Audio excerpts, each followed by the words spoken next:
for the world, flip it for the edge, flip it for the world.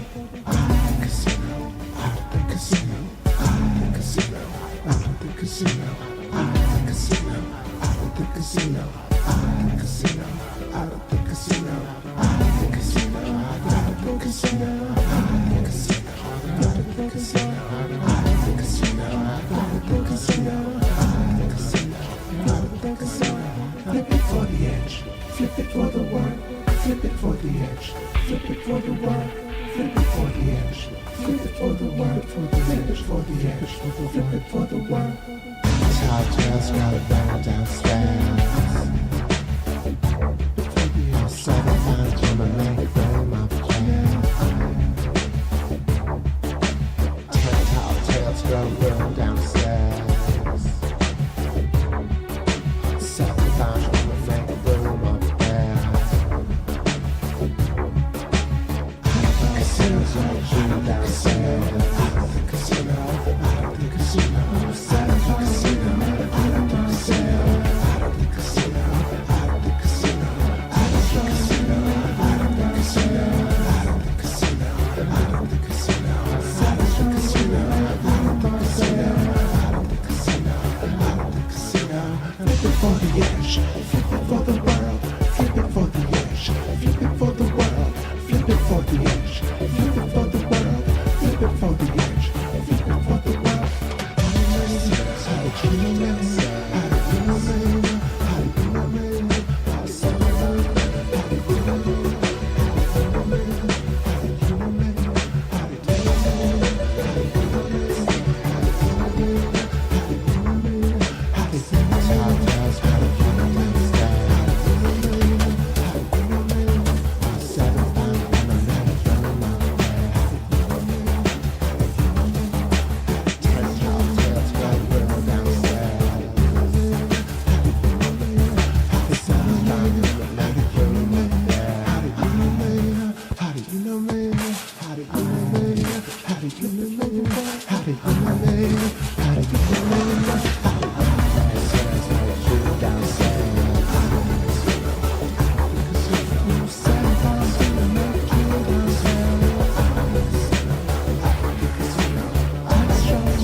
Alright, we're back here.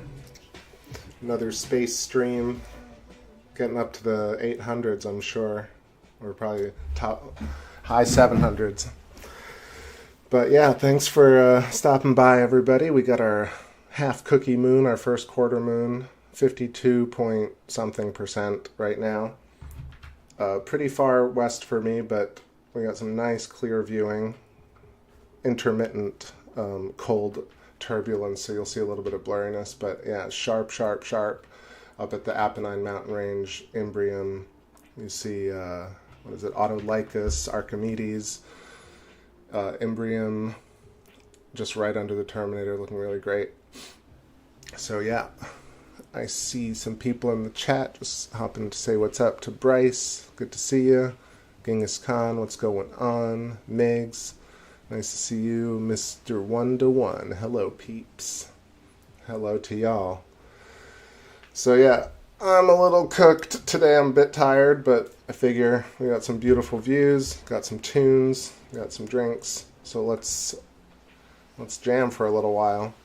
The title of the show tonight is The Shape of the Mind. And I was listening to some stuff today, some science and non-duality videos. And I found a really interesting cat that I want to link to. I'll put it in the comments after the stream.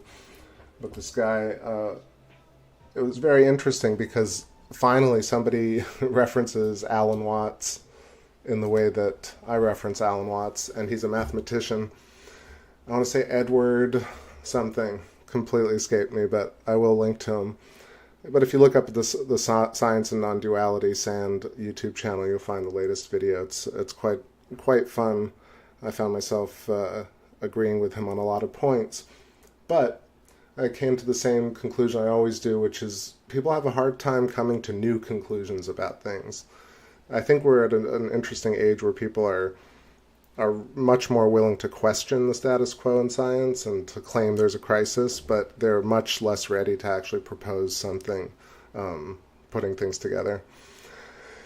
So I'll talk about that tonight a little bit, just more about how, since we know that this idea of quantum field mechanics or quantum field theory is this new age of physics, intermingling physics with Zen and metaphysics and biology and chemistry, and bringing us really to a closer understanding of like how the world works. But yeah, I think we're still kind of far away from this understanding of field and how that actually really relates to the human experience and consciousness. And when I listen to these science and non-duality and all these other videos, I always think, oh, am I really coming up with anything? Have I really done anything at all? Or really connect the dots? And I'm starting to feel like, not the ego talking, but probably the ego talking, that I've put together a few things that I just don't hear people come to the conclusions about. Namely, this idea that the ultimate foundation for all reality is consciousness. A lot of people say that, but they don't propose a solution as to how we actually exist as individuals. They don't recognize this structure where I'm just trying to phrase it in a way that makes sense. But I've said it before, where all the people on Earth, let's say, just take people for example, but creatures have this similarity and yet a slight bit of difference, and that actually the nature of the universe is as such. And so the reason that is so is because there's a fundamental underlying geometry. And I've gotten really deep really quick here, but that's what I'm going to talk about tonight. It always is like that, but yeah, field theory and how that encompasses body and mind, and how the mind, this guy today, Edward, was talking about how it seems so silly that they tell us we're separate, and how everything is locked inside the case of the human body, inside the head. And it's nice to hear somebody talk about it like that, where they actually question that assumption that all information, our human experience, our consciousness is actually within the head, or within the skull, or within the body, and that we're separate from our reality. And so, but the problem is, like, I feel like we never get to this point where we say, okay, if that's the case, then what? I think we're at a point where people are willing to question it, but the then what is that we are co-creating because we resonate within our reality, and reality resonates back to us. And the dance between the two is what I think the next level to this understanding really is, or this questioning. So it made me want to kind of go to a science and non-duality conference and talk to people. I see Masked Bishop in the chat. What's going on? Yeah, I know I went off on a complete random thing here, and I'm probably not making a lot of sense to to total noobs, but all of y'all know that I've said this stuff in the past, really, this idea of conscious field being outside of the human body. The fact that our memories actually probably reside in a field around our body, and that we experience this as consciousness, this resonance between self and field, is the actual experience that we're experiencing right now. And it's not just humans, it's units, particles, and it's all the way up and all the way down, has the same experience, but a little bit different. And I think that's the really most important part. It's like a little bit of salt in the stew, Too much salt, you're going to ruin the stew or the dish, but not any salt. If you have no salt or no wayward spirit, then you have no real life. There's no real life. So that's how there's no drive to do anything. So we all have the little bit of wayward spirit in us, and that accounts for the tiny bit of vibration that makes things ever so slightly different, but yet also the same on a much grander scale. So that's the general idea of what the topic is tonight. So I want to talk a bit more about it. If you have any thoughts and questions, we can spur some discussion, listen to some tunes, look at the dark side of the moon, and play some tunes while some more people show up. Let me know how you're doing, if you're seeing some clear skies where you're at, and what you're doing for the holidays. Happy holidays to all of y'all, closing in on Christmas week, or whatever holiday you celebrate. Yeah, it's good to be off of work, I gotta say. This is the game of life coming in. Back in a couple.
Game of life. Let me just quickly jump back. I feel like I was very sloppy explaining that last part.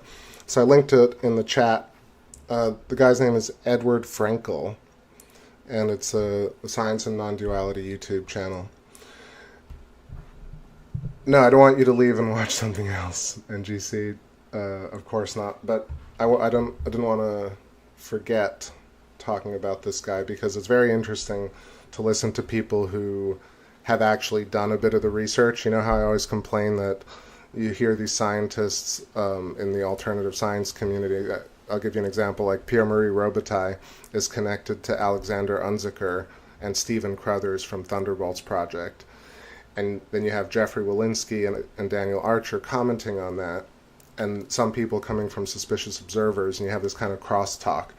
But you don't have somebody like Pierre-Marie Robitaille making videos talking about, oh, I watched Rupert Sheldrake, and then I watched Eileen McCusick, and I put together these two ideas.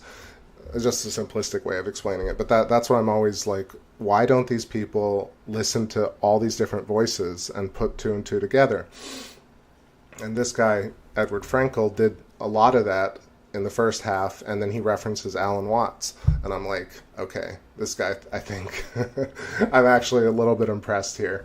Because he actually he gets the premise of this idea that we have dogmatic science, and I think some people, like, I don't love picking apart the contemporary scientists, like, you know, the popular scientists that people like to tear down. I think they, of course, are entertainers. But he did bring up somebody like Robert Sapolsky, who I've mentioned in the past about this deterministic understanding of the universe, of how if you have a predetermined state and you understand that, you can predict and determine the universe, thus, you know, suggesting that we don't actually have free will while suggesting that. So he was pointing out a little bit of the hypocrisy, or rather that people don't present it as their own theories, as, hey, I think that we don't have free will. They take presuppositions as fact, and then they build upon their theories upon that. So I like that part of what he was talking about. He also mentioned Brian Greene, and how Brian Greene recently, you know, but what's really funny is I had a personal experience with Brian Greene 20 years ago or so, when I went to one of his conferences or one of his lectures in New York, years ago, more than that, maybe 25 years ago. And the question that I asked him is, you know, what he thought about quantum mechanics, and he said, you know, we're just a bag of particles. And this is his thing. So this guy brings it up today. He's like, Brian Greene just says we're a bag of particles, and he doesn't want to take it any further. And I'm like, man, this guy really gets it. So yeah, don't leave this channel and go watch that. Put this aside and bookmark it, and maybe it'll be some good homework for the coming few days. Yeah, rarely would I kind of like insist, but it's just when he brought up Alan Watts, I was like, oh, sealed the deal there. Smart guy. Okay, I'll drop that. But he did make me think about a couple of things which I wrote down. Of course, like, how does the mind work? People always get to this place, and him included, and the couple that run the Science and Non-Duality podcast, or I think they're even more, you know, I think they actually run the whole Science and Non-Duality conference as well as the channel. But I'm still learning about that whole group. But point is, they get to this question of, like, how does the mind work? What is consciousness? And they basically stop there. They don't even postulate the potential of how it might work. They just are ready to say, I guess, like I was saying, we're in this age where people are willing to say, hey, there's a crisis, we don't know how it works. And I think it's good that we all point out that science doesn't have it all figured out. So I'm glad that we're here, because this is like 7 years of, waiting for this to be the culture online now. It's no longer like, you said something and I don't like it. It's actually real scientists taking it seriously and saying, hey, like, how are we going to advance science? It seems like we're stuck. So I like that. But again, not proposing anything new is what I kind of always get down to, is like, I listen to these videos and they don't propose the way the mind might work, which is the fact that there's this thing called the observer effect, and the fact that humans, or whatever is observing the experiment or life, is having a quantum effect on reality around us. And they know this for sure. So tons of experiments. But you can't stop there. It's, how are we having an effect? Right? That's the next obvious question. I never hear that asked. Like, how is the human system, just a human body, having an effect on their environment? Besides, of course, touching it and prodding it and poking it, which is, of course, sensing it. But let's say you're just standing still. How are you actually affecting the world around you? and the resonance around you. And this is, I think, the precipice where everybody falls off. Contemporary science wants to keep it a mystery forever because that's how you get funding. Alternative science is just at the point where they're willing to say things have run amok. But I don't think anybody is proposing, an actual way it works. I guess Dan Winter is, and Buddy Daugherty is, and a few people have, but I think if you take it further, I think we have to use that as the premise. The premise is that there's obviously an observer effect, and then we can work from there. So that's a little bit about the idea. I see Microwave Soda in the chat room. Merry Christmas. What's going on? Welcome. NGC says, look forward to watching. So far, everything you suggested has been good. Love that. And I don't know if any of y'all have watched the recent video that I recommended with Rupert Sheldrake's channel, but his video references Somnium, which is just absolutely crazy. Talking about, it's just such a, I don't know, ask me in the chat if you don't know what I'm talking about, but Kepler's Somnium that I've read on the channel, this novella from the 1600s written by Johannes Kepler, the famous astronomer, about how, there's the whole story of witchcraft and teleporting to the moon during an eclipse, and Tycho Brahe, and all these different amazing little anecdotes written in this kind of crazy terminology about the vulva, not the vulva, but the volva, V-O-L-V-A. And he and the idea is that Johannes Kepler was having these thought experiments about how the Earth might look if you were on the moon in the early 1600s. And then there was some really interesting drama around it where I think his nephew had to finish this book. A very short book, but if you look it up on Amazon, you can buy it. It's like a very quick read. Anyway, Somnium, and the Dream, and to listen to Rupert Sheldrake in 2023 talk about Somnium in the way that I feel about Somnium is truly incredible. That kind of not understanding how important that little piece of writing is from that era, because you had people like him, I'm sure not just him, but the fact that we have this writing from then, this idea that we are connected to the moon through a portal, is really incredible. And the fact that we could roll ourselves up into a ball and travel to the moon, just even the thought experiment opens your mind. So Somnium and Rupert Sheldrake talking about Somnium is wild to me. Microwave Soda says, never buy a Volvo made in 2020. Yeah, I remember the 80s black Volvos, those classic ones that were just basically tanks. Everybody had a Volvo when I was a kid.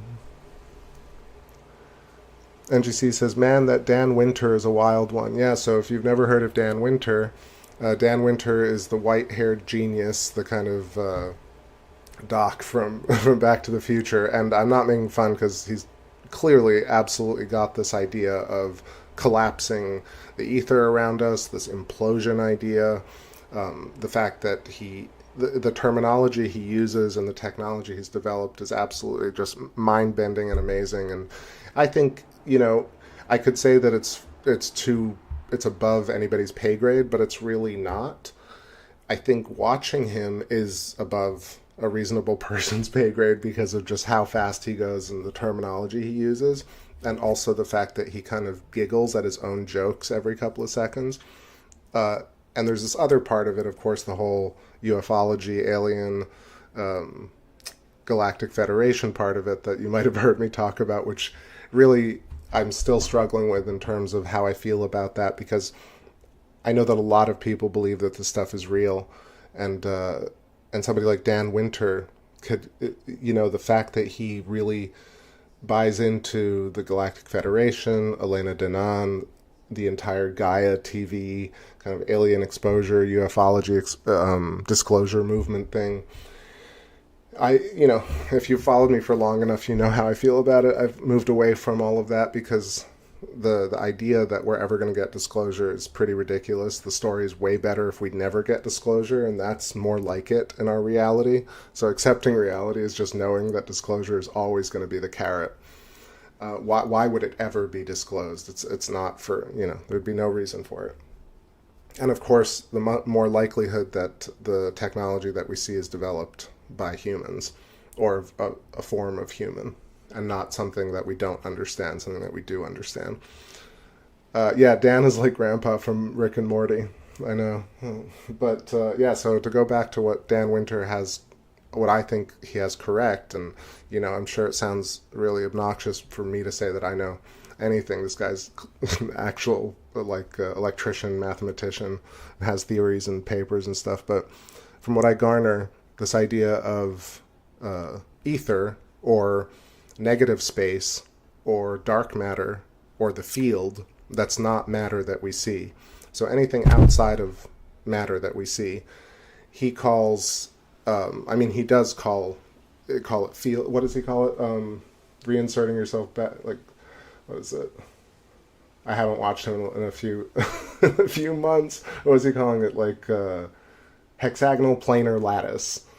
So he says that everything around matter is entropy, but that matter, and people have heard that before. Everyone's like, life is entropy, everything's entropic, everything is chaos theory. So people have heard that kind of language before. But what he said that was new, and that I've never heard anyone say, is that he proposes that matter is negative entropy, or neg entropy. And that idea, or coherence, right? But he says neg entropy, and that actually makes a lot of sense, because you think about the fact that we are pinched. Humans are pinched. Stars are pinched. The idea of plasma nodes is a pinch. And we're pinched out of a vastness of all of space pinching down on us.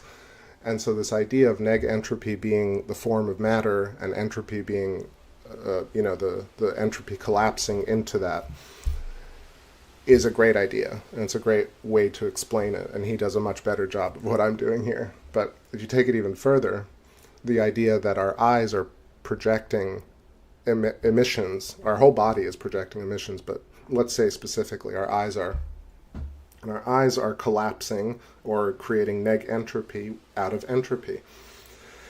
That's really the premise of the quantum entanglement of consciousness.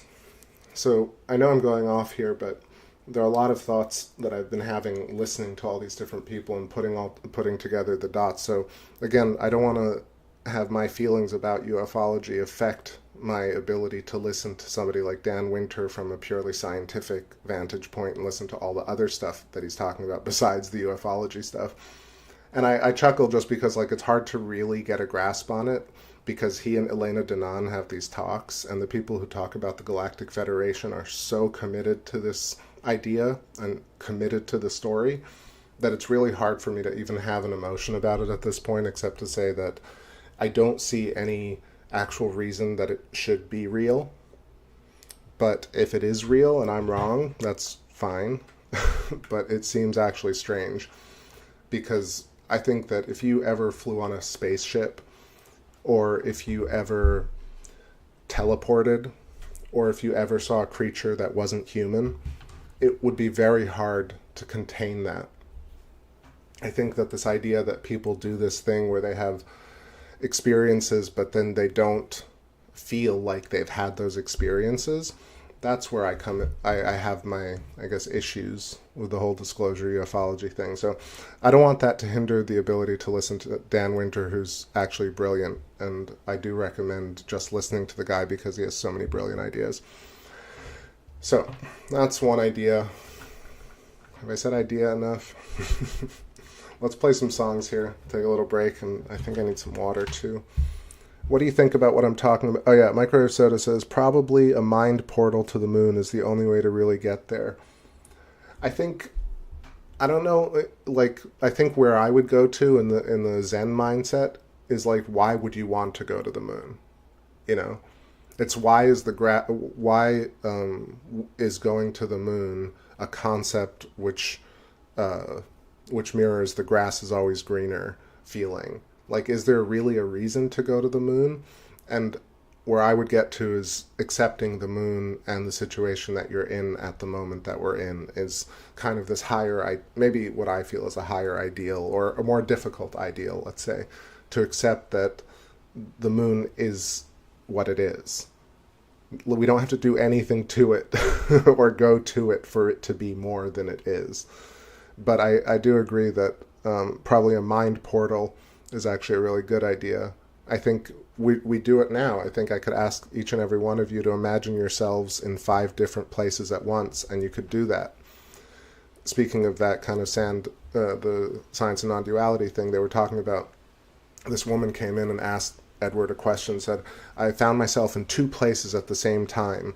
And you have Dan Winter as well doing videos with people who talk about projecting their reality out of one eye and living, having basically an outer body or what is it called? Remote viewing experience or remote existence resonance. And I don't think that those are fake just on their outset. I don't want to judge people immediately. I just want to hear the stories and try and gauge it. But I tend to think, like, why would you need to be in 5 places at once? My dad used to say, you can only piss in one toilet at a time, about rich people. You can only piss in one pot at a time. What's the point of having five toilets? Wild Vicky, what's going on? It's been so long. Hey. I hope you're doing great. Always great to see you in the chat. It's chilly here in Florida. You still in Florida, Vicky? That's still so beautiful, though. So yeah, we got our Luna hanging out, 52% tonight. I was going to skip tonight, but I figure why not? We got some clear skies, and I love talking, sharing all this stuff with y'all. Let's see, Bryce Eshelman says, double slit experiment is pretty wild and makes me go, So it's the same thing for me. I think I get to a point in those videos where they talk about it. They talk about the double slit experiment, or they show an example, or they show a simulation, or scientists talk about the math or the potentiality of what would come if we understood what the double slit experiment meant. Is it a particle, a wave? Why do you have an electron spin up and an electron spin down? What's really going on? Where I tend to get to is, how is the experiment set up? And so if you look up how is the double slit experiment actually set up, you'll start to see the tools involved and the scientists or the experimenters involved and how they take measurement of this experiment. And I think when I got to that level, you stop thinking about it from this archetypal, iconic story of the double slit experiment and how people talk about it in the media, which is, ooh, so spooky. It's so mysterious. And if we could all how mysterious and we could figure it out. But if you look at the experiment, they're firing a very fine emission of electrons or photons, particles that many of our theories and scientists don't even agree that particles exist at all.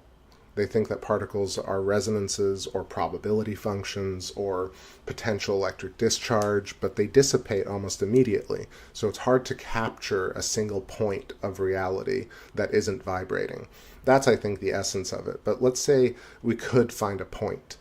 So they're shooting points of particles from a tiny beam, a laser beam, let's say, a sodium argon or lithium sodium argon laser beam. So a very fine, almost ... drip of photons, let's say, little pockets of light, which don't exist. And I don't say that to dismiss it. Basically, the idea that I have is that everything is a node. So when 2 waves intersect, when the waves coming out of our body intersect with the waves of the ether, we get these points. Those points are the instantiation, the print of memory into the field. We experience that slightly delayed, and we store that into the field and then compound that. So there are points and there are waves. There's no paradox. It's just that when you cut, it's like a slice of bread. So you take a slice of bread out of reality, but the whole reality is the loaf, and on, upwards and downwards. So where did I go? I completely lost my thread. Dang. Was there a flash? I missed it. I think I was looking at... I had my eyes closed just talking for a second. Wild Vicky says, I found an awesome Masonic book from the mid-1800s that has so much info about the moon. I would say that there were probably so many records that were missing about There's ideas about the moon for hundreds of years from amazing writers and people who are watching, so that's freaking awesome. I would say send it to me, but if you can find me a title, maybe email it and I'll try and find it. Or find scans of it. There are some places where you can really, like, there's some deep web archives. But did you find anything that particularly struck your interest? Let me know. NGC, I didn't see that flash. Mary Quite, I see you decipher that. Did I miss you coming in earlier? Yeah, I was talking about the double slit experiment, right. So they're shooting this very fine laser beam of particles through two magnets, and these particles, or these photons or electrons, basically photons in the double slit experiment, but in the experiment of figuring out quantum spin, basically to figure out quantum computing, or to figure out quantum field theory, or to figure out quantum tunneling, or sympathetic resonance, or whatever you want to call quantum entanglement. They use these lasers to fire electrons, and electrons have a spin, and this is what they use to determine all these functions and on and on. I mean, this is a very simplistic way of explaining it, but that's the premise. But let's say in the double slit experiment, they're firing photons, not electrons, photons through two magnets that are placed a certain way. And then they're seeing, sorry, that's the electron experiment, missing up the two. The double slit experiment fires the photons through these slits, and then they measure the plot of these dots. The thing that nobody talks about is, well, there are two things. One, the results of the energy of the human system, and whoever's in that room, and whatever's taking the measurement. Since it is taking a measurement, it is having a quantum effect on the experiment. That's the inexorable truth of what's happening, even though, that's my idea of it. I could be wrong, but I think that you can't take that, you can't extricate the experimenter from the experiment, and the experimenter could be the device that's measuring. As soon as something is measured, that's when you can see the points. That's when we implode matter, we create neg entropy, and these points are what we see as matter, and they instantly dissipate into the field. So we're taking a measurement of a vibration, and whatever is taking that measurement, if it's a machine or a human, is having an effect directly on the experiment. So that's one aspect that's never talked about. And it's talked about in terms of, are we having an effect? But people know that we are definitely having an effect, and they never use that as a jump-off point.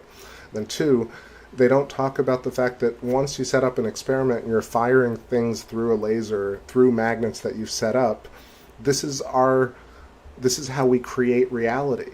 So these experiments are set up to prove what they ultimately want to prove. There's no experiment that exists in a vacuum, right? The entire process of creating an experiment to find this answer, they will find the answer that they want. And that's where we live today, where experimenters, basically like LIGO or the Large Hadron Collider, they create the particle that they want to find using math, and then they develop a machine that finds that particle for them. You know what I mean? It's a self-fulfilling prophecy, and I'm not laughing about it in a bad way. This is how reality works. So I don't think they're trying to trick anyone. I think they are tricking themselves, because the whole human game, the human game, is to fool yourselves. Where the whole point that Alan Watts says, and that many people really get, is to get lost. The whole point is to lose yourself in this life. The more you try and figure it out, the more it runs away from you. The more you zoom in, the smaller it gets. The more we zoom out, the bigger it gets. And that's why when you do these experiments, the point is, are you asking yourself why you're doing this experiment? And they never do. It's always, isn't it so weird how the quantum realm is so weird? And I'm like, it's not really weird. Like, we're doing this all the time. So yeah, I think I brought it home somewhere. I see Andrew Johnson. What's going on? Nice to see you. I'm glad that you liking all the stream. I feel like I've been talking for a bit here, but yeah, I touched upon some Dan Winter again. I don't want to put down, like, if he and Elena Danaan believe that they're traveling and having Galactic Federation parties and people believe that, like, I want to love that. But for me, it's like it takes me so far away from just understanding this idea of where we, like, how we exist, how consciousness works, how we make our own eyeballs, where we store memories, how at every moment our senses are basically creating our reality. And if you take that one step further, the fact that we look at things that we think are so vast, so far away in space, but instantly we see them and they're there. And people don't talk about that. They always talk about how, oh, isn't it, they're so far and we're so insignificant, and if we could only. But we are, and it is that far, and we're that powerful that we can see these things instantly. It's like the news headlines, 97% of the world gets along. 2 people met up for lunch today. You never get those headlines. It's always like the worst headline imaginable, all day, all night. Yo, yo, yo, Esoteric Gold, what's going on? Long time. Long time. So, yeah. I feel like I do also end up whining. I don't mean to whine about the state of things. I've actually been trying to work on accepting the state of things because it feels easier in a way, even though probably not that easy. All right, let's not ignore the Luna. I'll have to look back, NGC, if you saw that flash. Was that an artifact, or maybe it was something? So I didn't catch it and I couldn't find it, but definitely remember to timestamp it if y'all saw it. All right, maybe it's time for a song. Let's do that, and I'll be back in a couple. But which song? Which song? I played a lot of this record yesterday.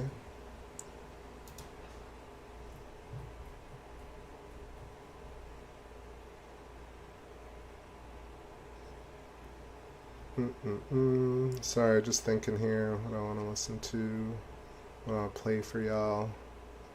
Yeah, Operator, let's go. Back in a couple, y'all. Leave me some thoughts. Copper Trops, great to see ya. Welcome, welcome.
So like I said, the moon's kind of far west for me the last couple of nights, so we're getting some trees, we're getting some dimness because of that.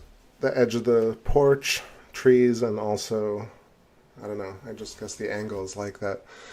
But can't complain, it's still great. Let's see. So I'll talk a little bit more. What else was I saying? So I talked about that video. I thought that was interesting. It's worth it. I would love to kind of go to one of these sand conferences at some point in the future. It might be interesting to finally meet some of these people. But then I thought about it and I realized like what I'm doing is kind of, with this show is really just saying it very directly and putting it to music and the moon. It made sense to me. So I was working on not feeling like, oh, I got to go do more than I'm doing, that kind of feeling of just accepting what you're doing as being enough. So there's a big part of that for me, and not not evangelizing this so much, but I do feel like it's worth saying some of these things and putting the pieces together. So what else was I talking about? So presupposing preconceived notions based on assumptions. So yeah, still inspired from that video, the Edward Frankel, that he was talking about how we just have tons and tons of preconceived notions and assumptions that are the beginning of all these science videos, all these discussions about science, science headlines, popular science, and on and on. They start with a premise that is, one, on shaky ground, and sometimes or often just patently false or just conjecture. And I think that a lot of people are really fooled by that. But then I think about it again, and I say, hey, people are supposed to be fooled. That's the name of the game here. So what is the point in waking everyone up, right? That's where I get to about it, partially again why I'm working on accepting the world as it is. Because what can you really do? The point is for everyone to be under the spell, casting an illusion. That when also, I'm barely speaking clearly tonight, but illusion comes from ludere. And I'm taking this from Alan Watts, but ludere is a play, is a theater, right? So the light theater that we experience is a theater that we must buy into and believe in. And the deeper people are ingrained in the system and lost by the system and confounded by the system, the more the system is working correctly. That's the step further that I feel the journey that I'm taking in my life that I found was one of those things that people don't talk about. I mean, and I say that knowing that, Zen talks about this, about, just existing and meditating and accepting, but science doesn't talk about that, and capitalism and money doesn't talk about that. Systems that we typically operate within talk about growth and monopoly and taking over. And then you have metaphysics and philosophy talking about Zen and relaxing about everything. But almost all of us have a combined effect of the two. And I feel that combined effect is hard to articulate without understanding the exchange of opposites or the dance of opposites.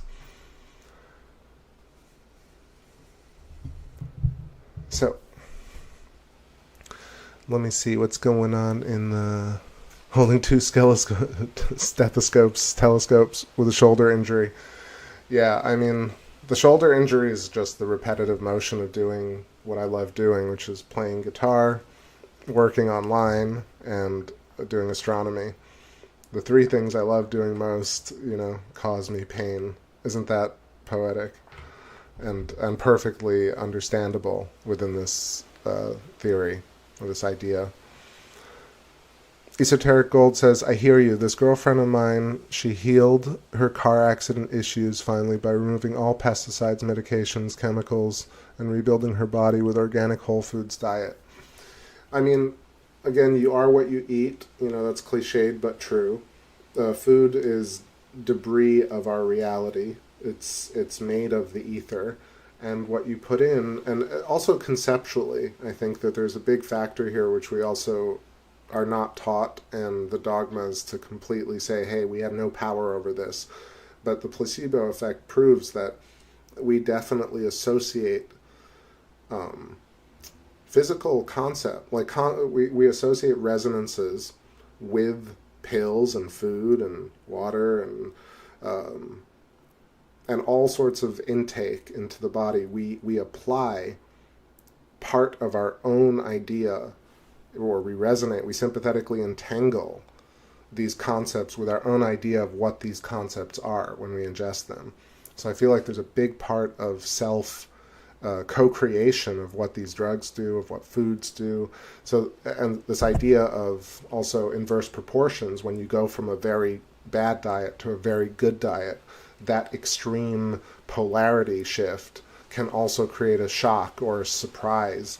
And like in music and in everything in life, we're looking for a surprise. So a shock to the system can create a reset, or actually just instantiate a state of being that is more appropriate or healthier. And of course, you know, health is, everybody's got their own version of health, but it's good to hear that. Anyway, let's see. Ooh, Dutch apple pie with whipped cream sounds good. I actually have some amazing cake in my fridge, which I'm gonna hit tonight after this show. Okay, time for a tune. So we are losing the moon. I think, let me check if we got Orion. Orion. I think so. What's going on here? Yeah, that's rough. Just kind of hoping we'd have a little bit more Luna. So maybe we'll pass this tree and it'll be a little bit clearer. All right. Mind your mana. So NGC says, just curious what y'all think. What do you think mana, M-A-N-N-A, is? You know, like what Moses ate. I think like a lot of the stories, it's probably some psychedelic, some mind-expanding substance. There are also stories about orichalcum, or gold dust, like alchemy powder. I think people are just messing around with a lot of different things like we mess around with things today. And I imagine that some people like Moses or like Terence McKenna did these kind of godly doses of drugs and came back and reported on it. And I'm sure like Carlos Castaneda, and I'm sure many other people like Gibran or Omar Khayyam or Rudyard Kipling, was high. These people were so high. So mana from heaven. And Copper Tropical says Nana from heaven. Hell yeah. Yeah, so mana, I'm not sure exactly what it is, but it depends on the region. Some may be mushrooms, sometimes it's peyote, sometimes, but also we don't know exactly what people were doing at the time in terms of drugs, but I would say drugs.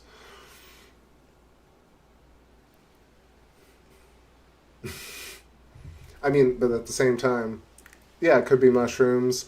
I mean, it doesn't actually have to be completely psychedelic in the way that we imagine psychotropic trips today. These people were just like us.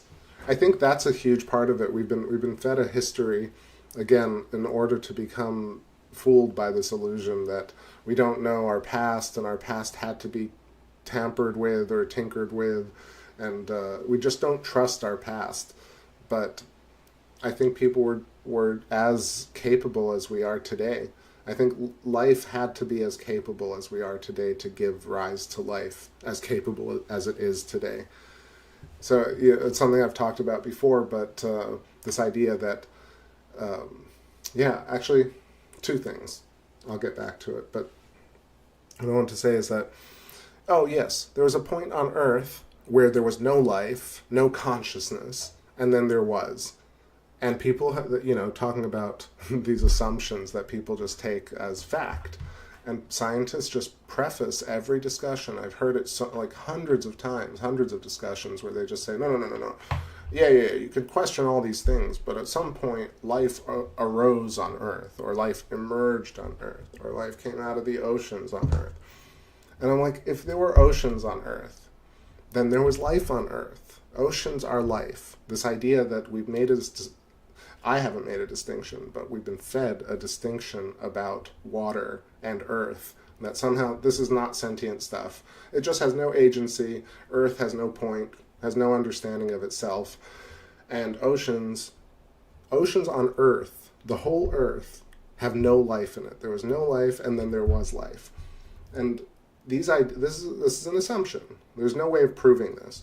But what gets to me is the fact that it's just completely taken as a premise, and then they build upon that idea. And that's what this guy Edward was talking about, which I really agreed with. So what do you think? Do you think, let me know in the chat, was there a point on Earth where there was literally no consciousness at all? So water wasn't conscious, crashing against, smashing the microphone, crashing against the shore. The water had no agency. So where did life come from if there was no agency? There's truly this really strange way of approaching it. Again, if I accept it, then that's how the world is, buy into the illusion. But for people who want to know, it's obvious that life creates life. So the Earth had sentience before there was sentience, which means there was always sentience. And two, this guy Edward, who I've been talking about, this science and non-duality video, again, I've been touting it and saying it's super great, but where he started to lose me is towards the end, where they had questions. They were talking about AI, and he was talking about this exact thing where he was saying, well, AI doesn't have agency. Computers don't know what they're doing. They're not alive the same way humans are alive. And literally 30 minutes before that, he was saying, let's not take these assumptions as fact and build upon that. And then he literally did that same thing 30 minutes later, where he's like, no. But silicon chips are not real. These computers will never be as complicated as humans. I'm like, why are you saying that just matter-of-factly? And so he also, I started to nitpick at the end. But yeah, it's clear that intelligence creates more intelligence. In a fractal sense. There's no point where there was no intelligence and then there was intelligence. And that's my theory, or my conjecture, but it just makes no sense. To me, that idea robs us of progressing in science. So, let's see. Oh, is that my shadow? No, it's not my shadow. That's just a tree. I'm sitting inside, warm, mostly warm. But yeah, it's just a palm tree right next door, basically right in front of the scope. Bryce Eshelman says, no light pollution and any psychedelics would, in terms of...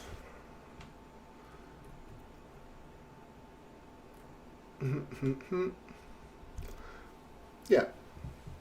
But yeah, that's true. I mean, a little bit of psychedelics and looking up at the stars on a clear night, or really any night, and really understanding how, just considering a couple of simple things. One, where do your eyeballs come from? Right? That's a question I never hear in science videos, but where do your eyeballs come from? Like the design of them, right? And how and why do you have two? And who built them? Who made them? Was it you? Was it your parents? Was it an external deity, right? Was it the God, a God, Mother Nature, or was it you that made your eyeballs? And then another couple of questions. How do they work? How do your eyeballs work?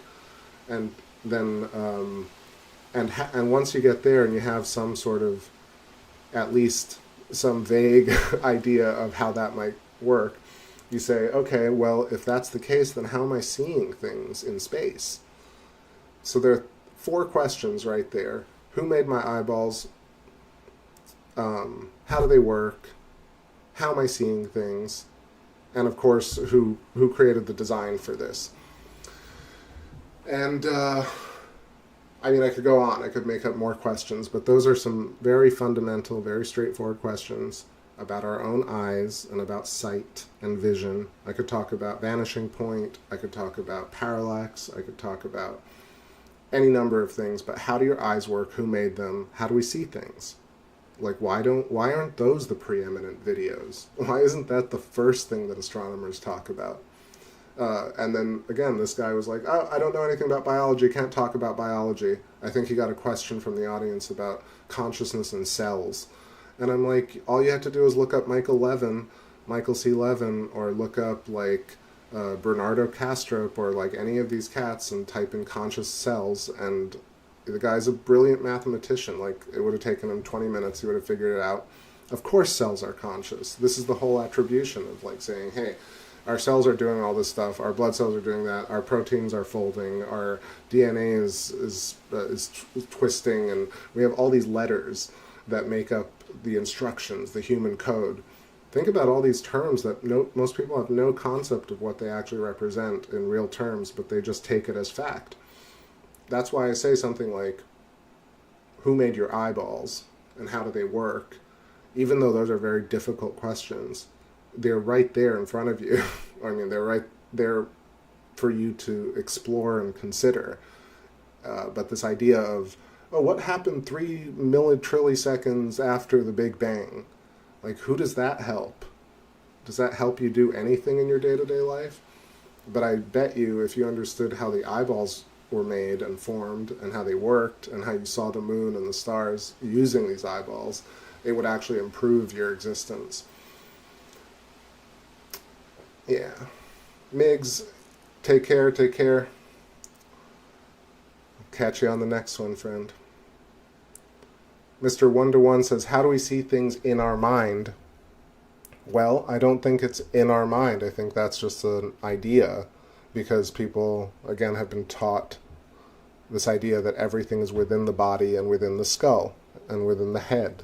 But if you take the field around the human body, the 6-foot, 30-foot field, just a bubble of plasma around the body, and that's where all the information is held.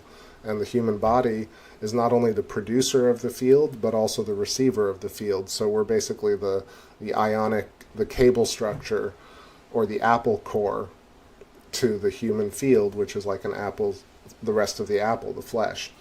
And so when we need things, we store things in the field. And then when we remember this, Jesus Christ, when we store things, we put them in our field, and when we retrieve things, we get them from the field.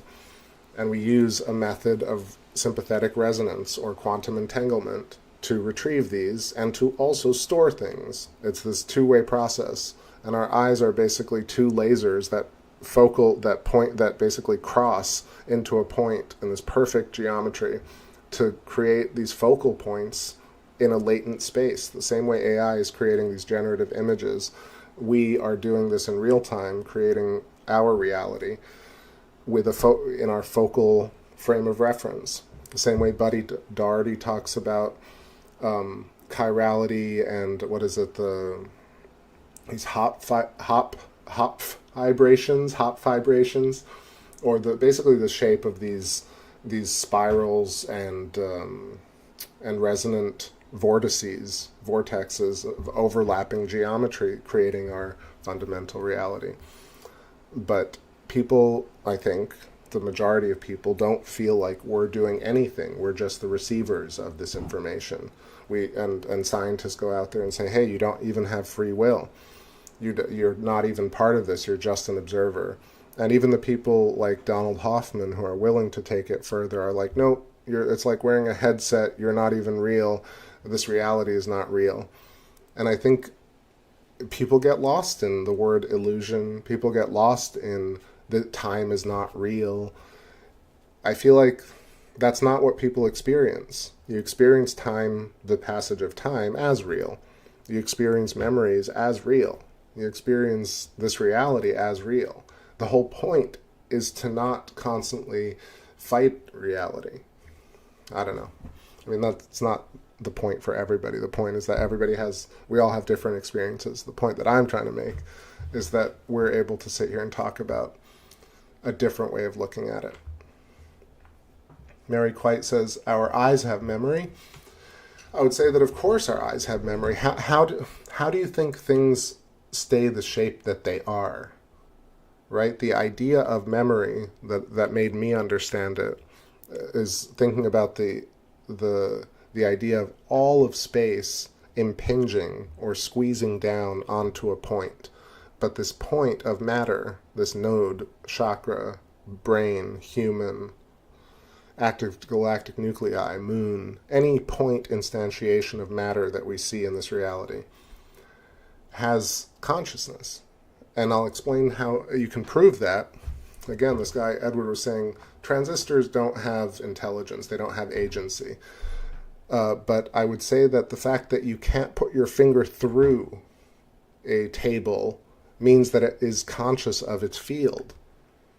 If it had no agency and no concept of consciousness, you could put your hand theoretically through a table. That's what I would think is not real. But the fact that your finger doesn't go through a table means the atoms in the table have agency to stay together because they've been fused together. And they also have consciousness because they don't let your finger go through because they know their own boundaries. Okay, well, let me know what you think of that. Yo, Shockwave, what's happening? Long time, brother. Hope you're doing well. Hola, hola. So yeah, I think our eyes definitely have memory because think about the complexity of the shape of the eye. It's like a telescope cooked into a sphere, and there's all this liquid and electric wires going through it. It's one of the most incredible jewels and machines ever created. You got two of them, and it's likely that we, the human, the individual, creates our own body and our own eyeballs. Think in terms of Buddy's fractal Birkeland currents for that. Yeah, absolutely. I mean, there's so many different terms. You know, you always hear me say like multiple terms for the same thing. So tell me if that's really annoying. If I try and do it because I feel like most people don't do that. They don't tend to want to talk about the fact that dark matter and dark matter filaments can also be associated with ether and etheric currents that can also be associated with the Akashic record, can also be associated with morphogenetic fields, can also be associated with quantum field mechanics or quantum field theory, can also be associated with torsion field theory, and on and on and on. Same thing with the Big Bang. The Big Bang could be represented as a Z-pinch of plasma.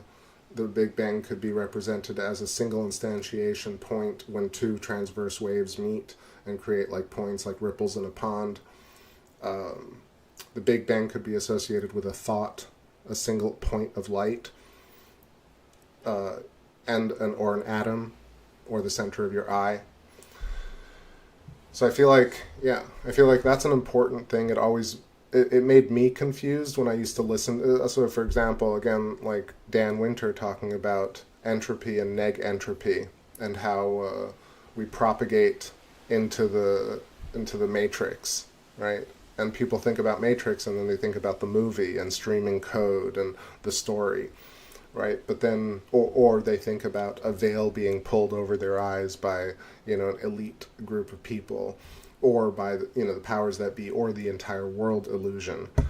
So the semantics and the language around it is a big part of it, I think, is to really figure out which words mean what and how you can kind of bring them all together. And then two, which words are used to represent things incorrectly. So I'll give you an example, like the Birkeland currents, the electrical filaments coming out of Saturn or Jupiter or Earth or the tops of human heads or the tops of atoms are called magnetic ropes by NASA. So the word rope really is confusing, I think, when it comes to trying to imagine what these things are, magnetic ropes. Maybe that's what I think, but I feel like that's one of those things that we would consider maybe like changing the terminology, because filament, I think when you look at filament and you think of lightning bolt, and you look at your hand, for example, and you see these dendritic structures, I think people would understand magnetic filaments would be a more scientific or more appropriate way of explaining these wires or these electrical filaments coming from space to the tops, to the poles of planets, as opposed to magnetic ropes. So that's just one example. Auntie Queenie, great to see you. Hope you're doing well. Out on the West Coast, right?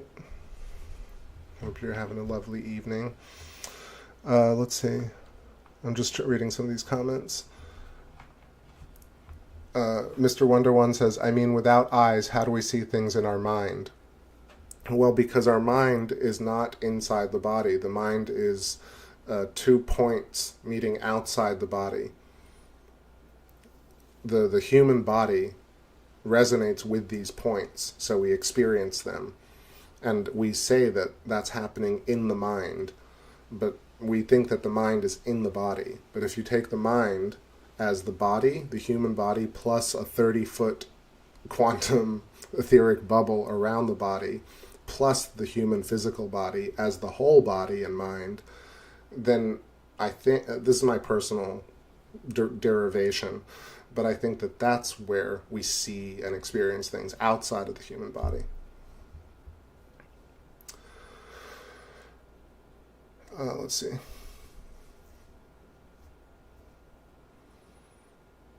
That's my shadow. Oh, see, now we got some moon again, but it's getting that nice rippling effect. Shadow on the Luna vibrates with my voice. I'm talking a lot tonight. Let me know what y'all think of some of these ideas. I see Shockwave, right? Let's see. Dark matter is an ad hoc to... I like that, an ad hoc.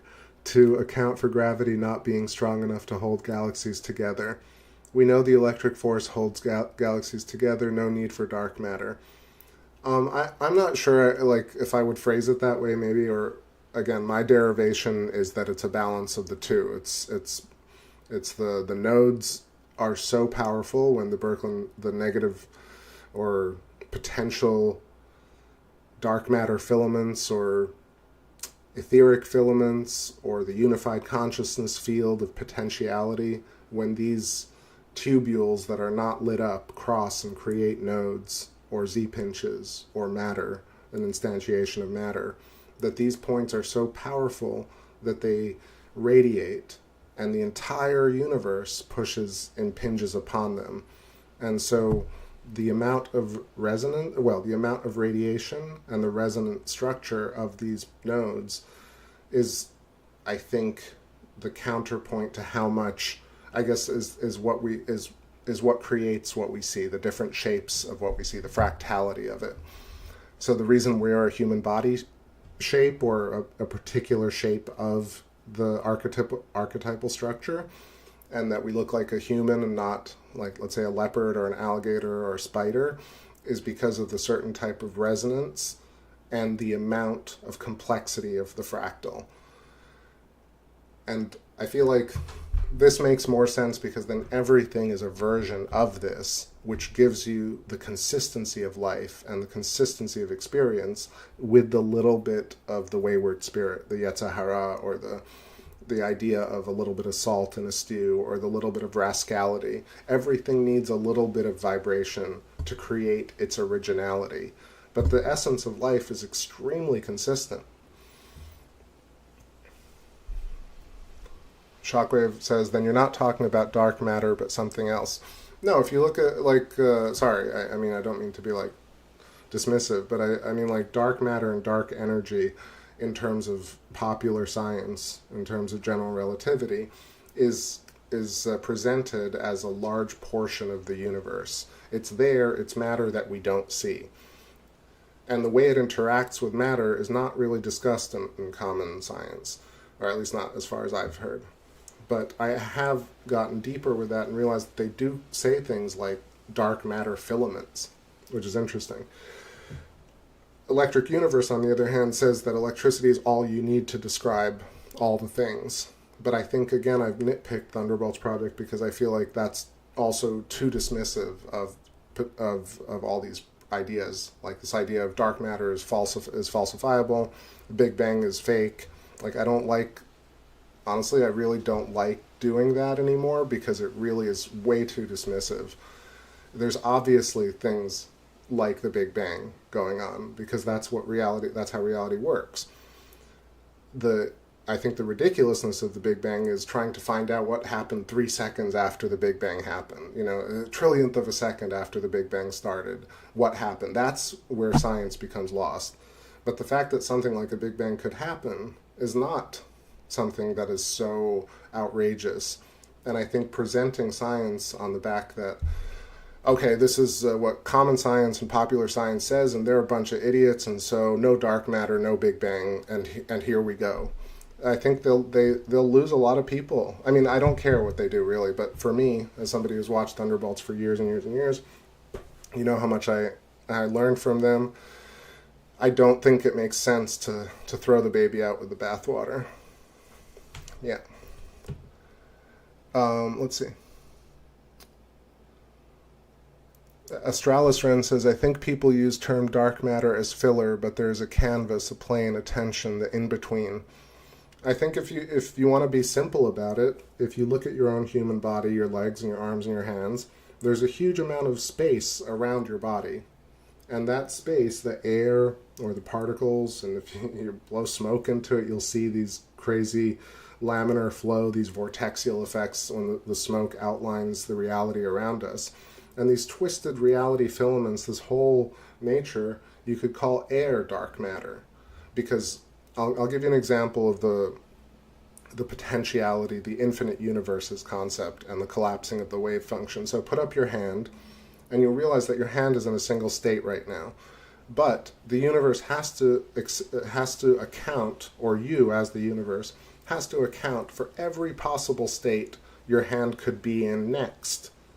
Or else we couldn't have reality.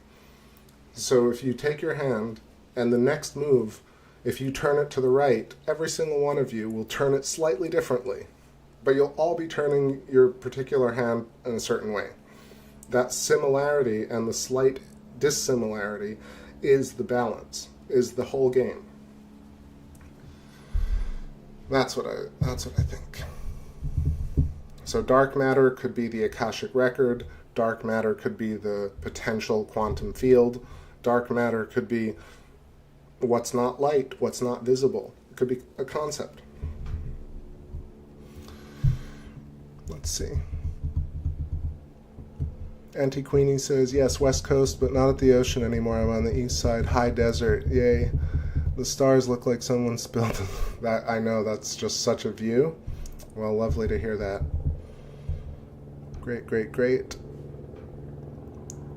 Bryce Eshelman says, what do I say to all the pole shift stuff out there? Like suspicious observer stuff, or like kind of, I don't mean to insinuate, but yeah, I don't know. I mean, what I would say is, I think the big overarching theory or concept that helps deal with all types of fear and doomerism and just life in general, not just those themes.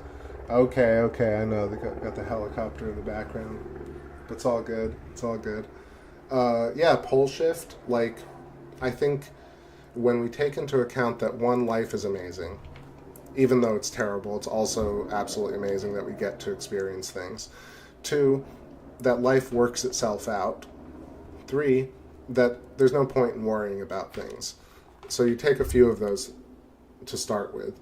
And then you take it one step further and you start to realize, like, the poles not only are shifting, but nothing is guaranteed, right? The whole point is that the universe itself is pure chaos, right? It's not supposed to even exist. The small portion of matter that we do see is in such a balance with all the chaos that's, again, I guess, what people take a perspective on. And you can take a perspective that this is going to end, because you always want to say that dark and light are at odds, because we've been taught that something has to win, something has to lose for the other thing to win.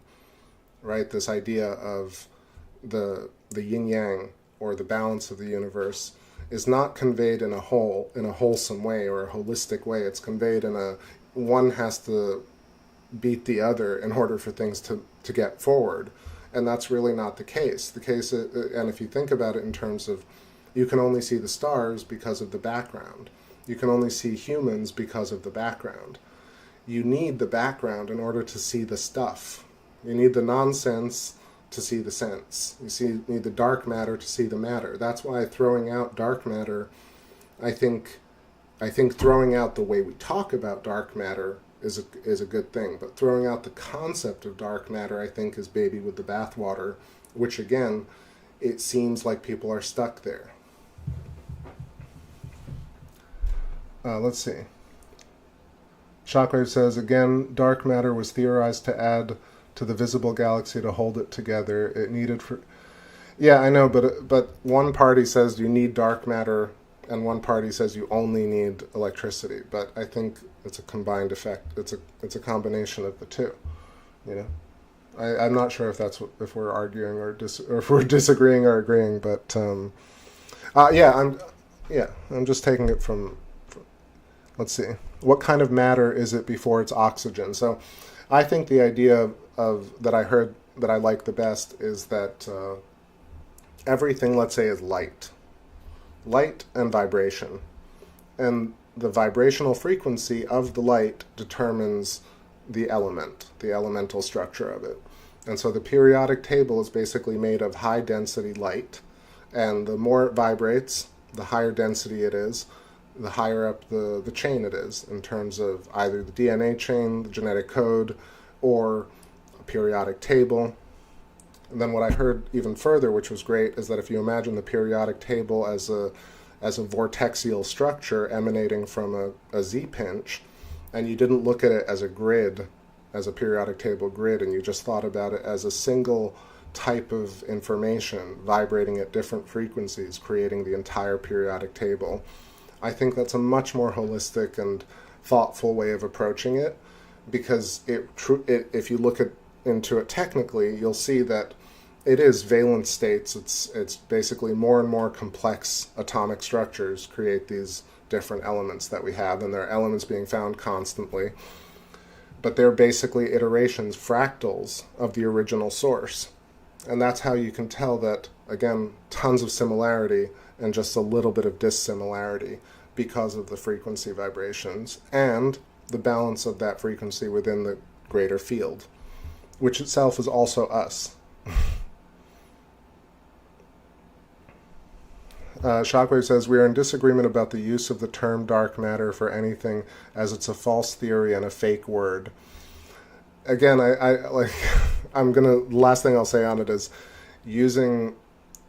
approaching science from a position of, I don't like how you talk about this, is not what I want to do anymore, is what I'm trying to get away from. I'm trying to see how people arrive to a certain point and why they're there and why the terms dark matter came to be, as opposed to just being dismissive about it. But to each their own, of course, like you don't have to, no one has to agree with me.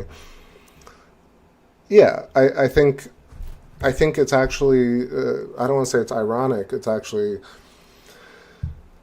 not even, it's not serendipitous either. It's what's the term?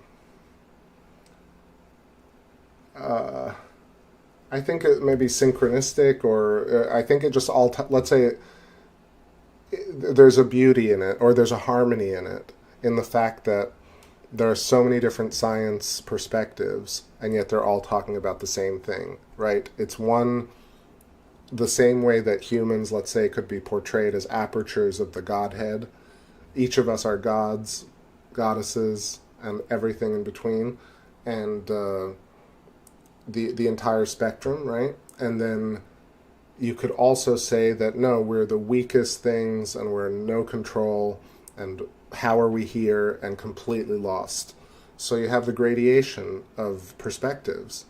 That's what I think is so great about life, is that that's the whole point, is that you have this gradation of perspective. And so you have you have popular science talking about dark matter.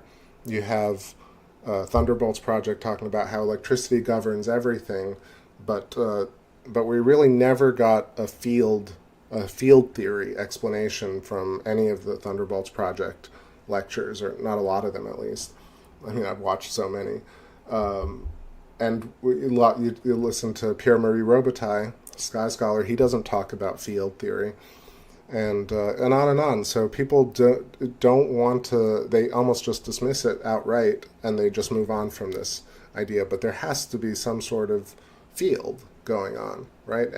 Things cannot be just contained within the unit itself.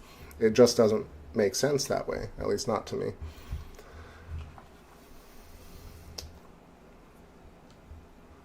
Yeah. Astralistron says, then what does the electricity vibe against? I think itself. Or the light vibrates against itself. I mean, I guess I would say is like, I'm not trying to say it as, okay, the entire, and the final answer, my final answer is the universe is light, electricity, and vibrational frequency, which, even though Nikola Tesla and others have suggested that this is the case, but I'm not saying that's the ultimate answer. I'm saying, but that is an interesting place to start science from. Right? We need to just get to a place where there's some sort of semblance of somebody, some person, some observer looks at Rupert Sheldrake and Alan Watts and Eileen McCusick and Thunderbolts Project, and also watches Neil deGrasse Tyson, and also knows Sky Scholar, and also finds Jeffrey Walensky. And again, this I feel is like, has, you know, the duty has been bestowed upon me, or this curse has been, you know, dropped in my lap, but whatever. I think it's an amazing thing to be able to have the time and the awareness to go check out all these different people and what they say about it. And what I've come to, and again, take it with a grain of salt, is that they're all talking pretty much about the same thing, and they're also caught up in the illusion of it. And if you take it one step further, you realize they need to be caught up in the illusion. That's the acceptance of life. Once you accept that people need to be stupid, what you consider stupid or less aware than you, is that they are fulfilling the purpose of life. And that's the most difficult thing, I think. That's why it seems to be the place to go, and the place we can start thinking about science, is that seems to be the most difficult thing, is accepting people.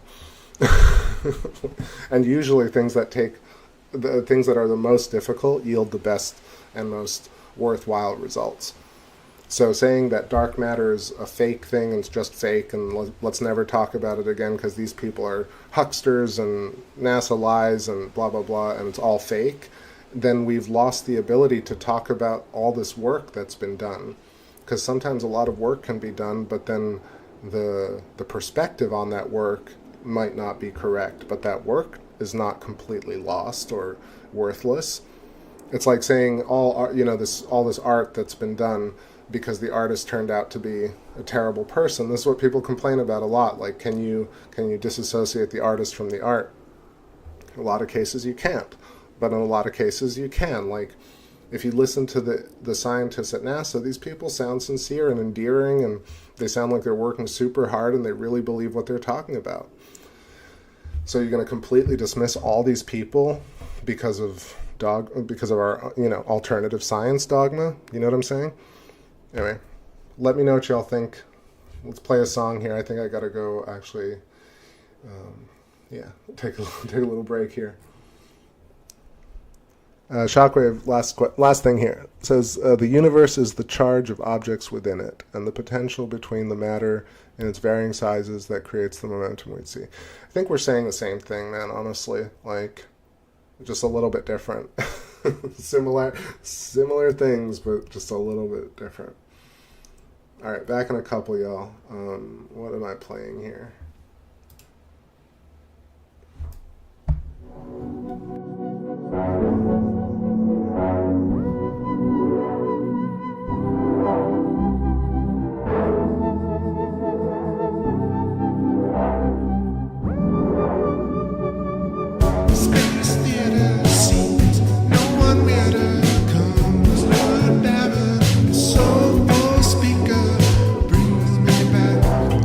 Telephone.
wrapping it up in a little bit. We're getting the moon back, so I'll go for a little bit longer here. Yeah. I feel like I talked a lot tonight. I appreciate all the back and forth and everybody hanging out. This chilly eve. Coming up on midnight in a little bit. I'm trying to think, should I keep talking or should we do some tunes? I don't know if I want to zoom in on the moon. I think it's just too blurry right now and the shot's fine. Let's see. I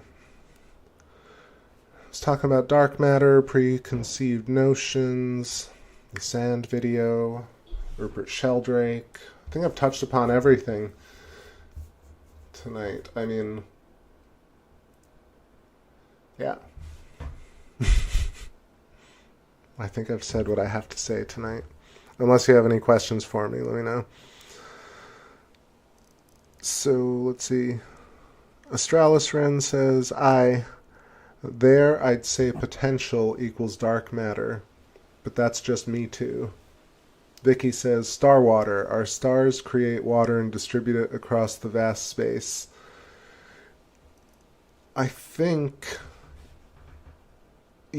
stars create water, but distributing across space, I feel like, is a very small portion of it, is what I'm starting to think. I'm thinking that certain types of stars create planets as their core that end up like Earth or like Uranus or Neptune, water worlds, so to speak. And the water is cooked within a star because of not only the journey of the star along a certain type of it's not a spectrum, it's a stellar, there's a term for it, but it's just a basic life pathway. So stars are formed the same way a Big Bang, let's say, is formed, the same way an idea is formed, the same way an embryo is formed, the same way a spark forms, the crossing of potential, dark matter, etheric plasma, I keep saying dark matter, like, I know that it does trigger people. Maybe I shouldn't really use it as my own terminology because I also, I also see that it's one of those things that actually is a confusing term in a lot of ways. So I'm going to move away from using that. But I would say that the quantum field that is us creates these little sparks. And these sparks are stars. Some of them are stars. Well, that's not true. I think all of them are stars. And all of them take on this similar type of life path. Some of them don't make it. Some of them make it. So our universe made it. And the stars in our universe that we see made it. And Earth made it. And we, our chakras, our collection of stars, made it. Or are making it, let's say. Because we are vibrating right now and able to have awareness, which is really the only fundamental thing that I think we can say that we're certain of to some degree.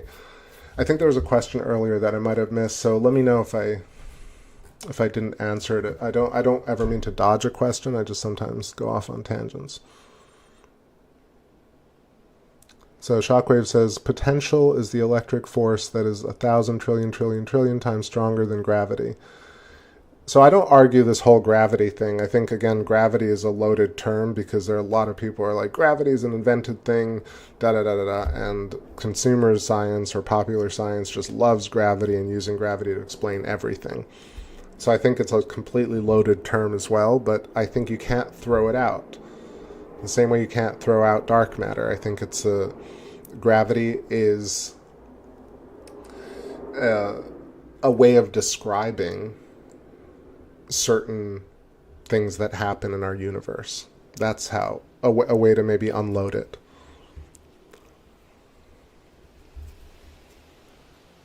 You know, because think about it, this idea of saying this thing is so much bigger or this thing is so much more powerful, that way of phrasing things is a different, you know, that's what kind of loads up words and phrases and concepts. By trying to say this thing is bigger than that thing, this thing is better than that thing, this thing is smarter than that thing, or so on and so forth, to put things down. It's just that. And I'm not specifically talking, about what you're saying, Shockwave. It's just inspiring me to talk about those ideas. But the things that, I agree that charge, but again, charge is a term that a group of people like to use to describe what's happening in our universe, right? Is there a way to say the word charge is the ultimate word for this? No, there's really no way of saying that, because even the word charge in another language is a different word. It's similar, actually. Today I was listening to that guy, Edward, and he was talking about how math is this universal language.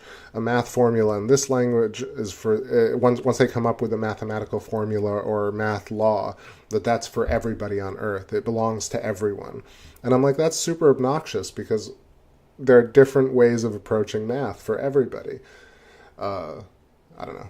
But again, me calling it obnoxious doesn't help, right? It's just that's a different perspective than mine. I think that math is a way of describing the fundamental reality. Language is a way of describing the fundamental reality. And when you understand the fundamental reality, you realize that math and words are fractals of the fundamental reality. So we use fractal reality geometry to describe fractal reality geometry.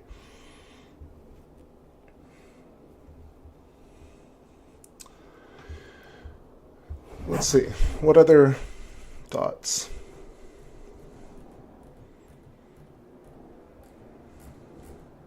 I mean, structure, of course. I didn't talk at all about really the structure of the hypotrochoid and the torus structure. But looking at the moon right now, you can see Mare Imbrium and Mare Tranquillitatis to the left, and Sea of Serenity to the right.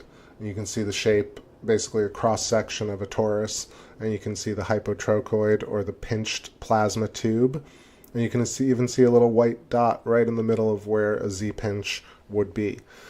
So the relationship between geology and the structure and nature of reality is something, again, that at least Andrew Hall and Thunderbolt's project talks about, how geology is an actual representation of the universe etched onto planets. So I will give them that for sure. And, of course, I learned it from them, but then you realize you can take it further.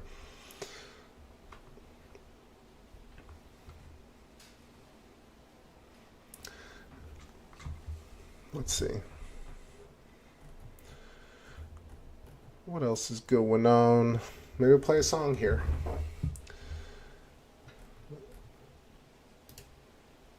How about Deep Down? On the edge of the shores of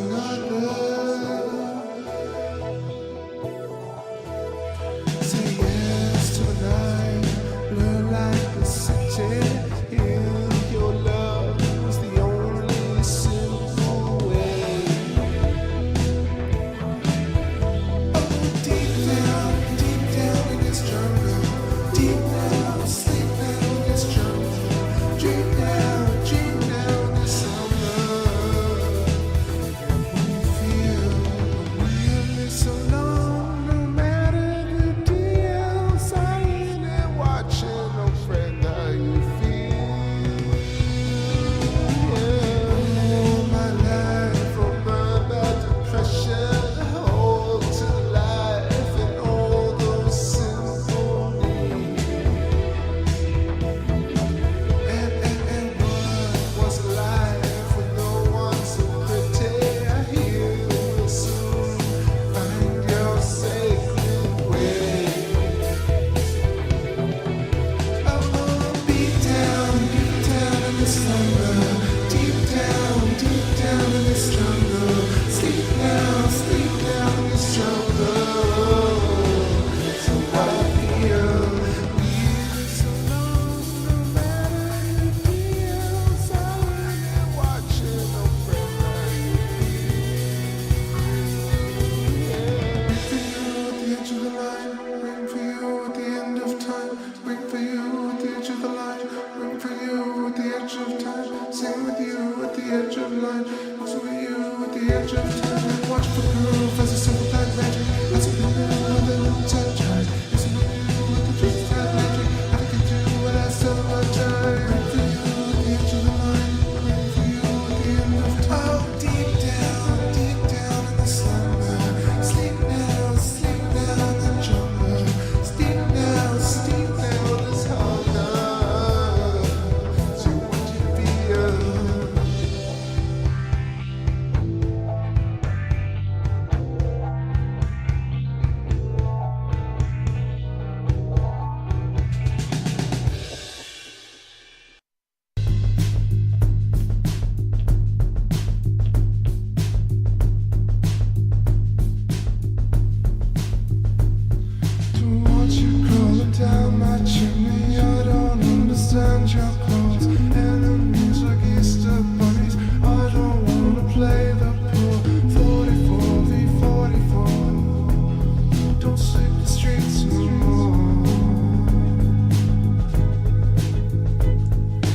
your peace and love's intentions, and I might believe I got 40, 40, 44.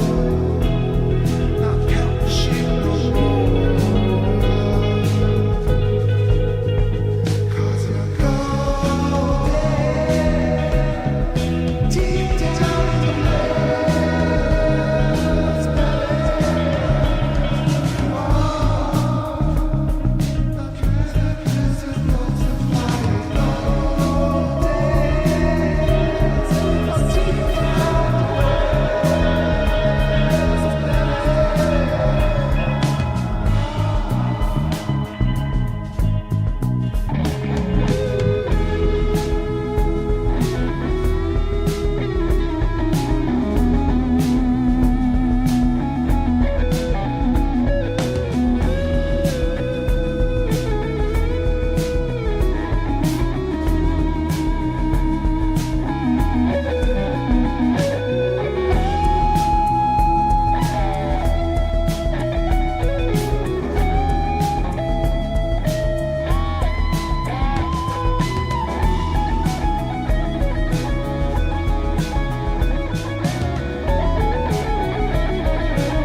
Golden.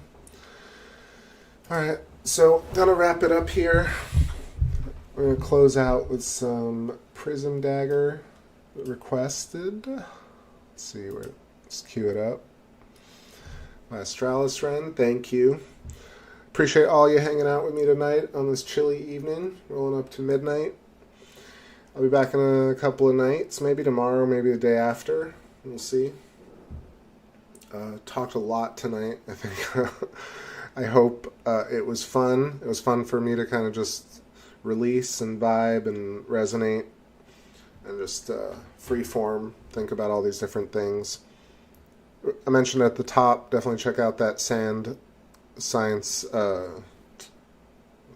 spiritual, what is it? Science and non-duality? Yeah, science and non-duality, or spiritual and non-duality, science and non-duality video with Edward Frankel. And let me know what you think. I appreciate everybody leaving comments and such. It was a great discussion tonight. I appreciate you, Shockwave, as always. Vicky, Astralis. Everybody leave me a comment so I can say goodnight. I guess I got myself into this. Mary, I know. Let's see. Bryce, Esoteric Gold. NGC was here. Where's NGC? I hope you didn't get booted. Is that what happened? Gosh. Auntie Queenie. And Copper Trops.